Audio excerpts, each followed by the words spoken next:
Bismillahirrahmanirrahim. Assalamualaikum warahmatullahi wabarakatuh. Apa kabar adik-adik semuanya? Alhamdulillah, hari ini kita sudah memasuki hari ke-10 dari Ramadan. Artinya kita sudah menjalankan ibadah puasa selama sepertiga Ramadan. Masya Allah, semoga masih kuat ya berjuang sampai akhir. Hari ini kita akan baca buku yang ke-10. Judulnya Madinah Penuh Berkah. Setibanya di Madinah, gaung takbir, tasbih, dan sholawat badar masih bergema. Tala'al badru alaina min saniyatil wada, wajaba syukru alaina mada'a lillahi da, ayyuhal mab'uthu fina jikta bil amril muta, kita syarraftal Madinah, marhaban ya khairada. Bulan purnama telah menyinari kita dari Saniyatil Wada.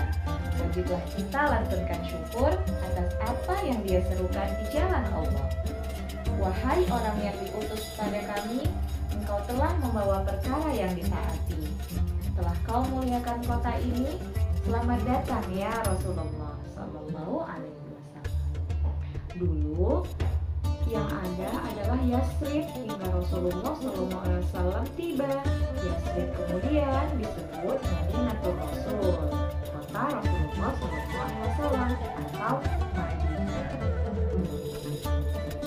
Seluruh kaum Ansor ingin agar Rasulullah Sallallahu Alaihi Wasallam tinggal di rumah mereka. Rasulullah kemudian berkata bahwa beliau akan tinggal di mana untanya berhenti. Di wilayah Bani Najjar, tempat tinggal paman-paman umumnya di Bunda Aminah, unta Rasulullah SAW menderung dan berhenti. Rumah Abu Ayyub Al-Ansari menjadi tempat singgah pertama.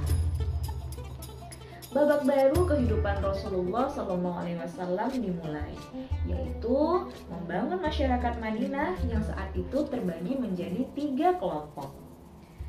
Kelompok pertama, kelompok kaum muslim, terdiri dari kaum muhajirin, sahabat yang hijrah ke Madinah, dan kaum ansor, sahabat penduduk asli Madinah. Kelompok kedua, kabilah-kabilah musyrik penduduk Madinah dan orang-orang munafik yang berpura-pura masuk Islam dengan tokohnya Abdullah bin Ubay.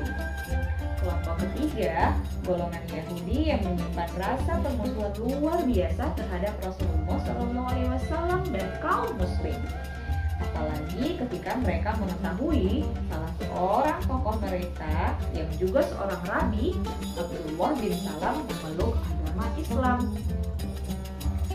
Hal pertama yang Rasulullah SAW lakukan adalah membangun Masjid Nabawi di tempat pertama kali unta beliau berhenti saat baru tiba di Madinah. Kiblatnya menghadap ke Baitul Maqdis. Bilal dipilih untuk mengumandangkan azan setiap tiba waktu sholat. Bukan hanya untuk sholat, Masjid Nabawi juga menjadi pusat pengajian agama Islam dan berbagai kegiatan lainnya. Bahkan digunakan sebagai rumah tinggal kaum fakir miskin. Kamu perlu tahu, saat pertama kali Bilal mengumandangkan azan, kalimatnya sama dengan yang dimimpikan oleh Abdullah bin Zaid bin Abdul Rabbi dan juga dimimpikan oleh Umar bin Khattab. Masjid Nabawi zaman dulu masih sangat sederhana. Dindingnya terbuat dari batu bata yang disusun dan dilekatkan dengan lumpur. Atapnya dari pelepah kurma. Tiangnya dari batang pohon. Lantainya dari pasir dan batu-batu kecil. Pintunya ada 3. Ukuran masjid sekitar 45 kali 45 meter, berbentuk bujur sangkar. Rasulullah SAW juga mempersaudarakan kaum muhajirin, orang yang hijrah dari Makkah, dengan kaum ansor, orang muslim di Madinah. Kaum ansor begitu dermawan. Mereka siap berkorban dan membagi harta untuk kaum muhajirin. Akan tetapi, kaum muhajirin juga sungguh mulia. Mereka tidak serta-merta menerima bantuan dari kaum Ansor. Semoga Allah Subhanahu wa Ta'ala memberkahimu, keluargamu, dan hartamu. Tunjukkan saja kepadaku di mana letak pasar. Kata Abdurrahman bin Auf, salah seorang muhajirin, ketika menjawab tawaran kebaikan dari kaum Ansor saat bin Rabi. Subhanallah, semua ingin berbagi, semua ingin membahagiakan saudara. Sebagai sebuah negara dengan berbagai golongan, mustahil jika tidak ada aturan yang dimiliki. Dengan kecerdasan, kepemimpinan, prinsip keadilan dan wahyu yang diberikan oleh Allah Subhanahu wa Ta'ala, Rasulullah SAW menyusun tata cara bermasyarakat. Beliau menyusunnya dengan begitu indah, yang tertuang di dalam perjanjian tertulis untuk disepakati oleh seluruh masyarakat Madinah. Perjanjian ini dikenal dengan nama Piagam Madinah. Piagam Madinah adalah undang-undang dasar pertama dalam sejarah umat Islam yang dibuat dalam bentuk tertulis.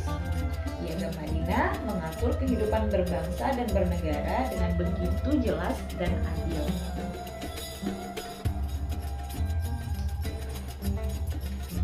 Begitulah Rasulullah SAW, dimanapun beliau berada, beliau selalu meninggalkan dampak kebaikan yang begitu besar untuk sekitarnya, terutama terhadap para sahabatnya. Mereka menjadi mulia karena dekat dengan Rasulullah SAW yang mengajar yang mengajar dan mendidik mereka dengan sungguh-sungguh untuk taat beribadah, berakhlak mulia, berkasih sayang, dan bersedekah. Lalu, apa kabar orang Quraisy di Mekah? Sikap kaum Ansor yang melindungi dan membantu Rasulullah SAW dan para sahabat membuat kaum kafir Quraisy semakin marah. Ketika Sa'ad bin Mu'az, pemimpin kabilah Aus dari Ansor, pergi ke Makkah untuk melaksanakan tawaf di Ka'bah, Abu Jahal menyampaikan ancamannya. Sa'ad pun menjawab, "Kalau kau menghalangiku beribadah, aku bisa menghalangi jalur dagangmu yang melewati Madinah." Orang Quraisy menyampaikan surat ancaman hingga para sahabat bergantian menjaga Rasulullah SAW saat beliau tidur. Salah satunya adalah Sa'ad bin Abi Waqqas. Umat Islam terancam. Saat itulah Allah Subhanahu wa Ta'ala menurunkan izin berperang untuk menyingkirkan kebatilan dan menegakkan kebenaran. Diizinkan berperang bagi orang-orang yang diperangi karena sesungguhnya mereka telah dizalimi, dan sungguh Allah Maha Kuasa menolong mereka itu.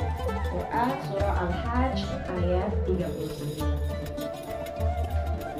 Peperangan pertama yang diikuti oleh Rasulullah SAW adalah Perang Abwa atau Waddan.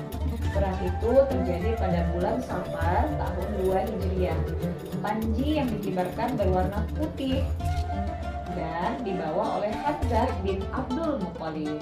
Beberapa peperangan terus terjadi. Semua dilakukan kaum muslimin sebagai upaya untuk mempertahankan diri. Hingga pada bulan Ramadan tahun 2 Hijriah terjadilah peperangan besar pertama umat Islam, yaitu Perang Badar Kubro. Masya Allah. Nah, setelah tahun kedua Hijriah, Allah menurunkan wahyu dan mengizinkan untuk berperang. Masya Allah. Dan perang besar yang pertama terjadi yaitu Perang Badar Kubro di bulan Ramadan. Bagaimana ya Perang Badar? Nah, kita nantikan di buku selanjutnya ya adik-adik. Terima kasih telah mendengarkan. Assalamualaikum warahmatullahi wabarakatuh. Sampai jumpa.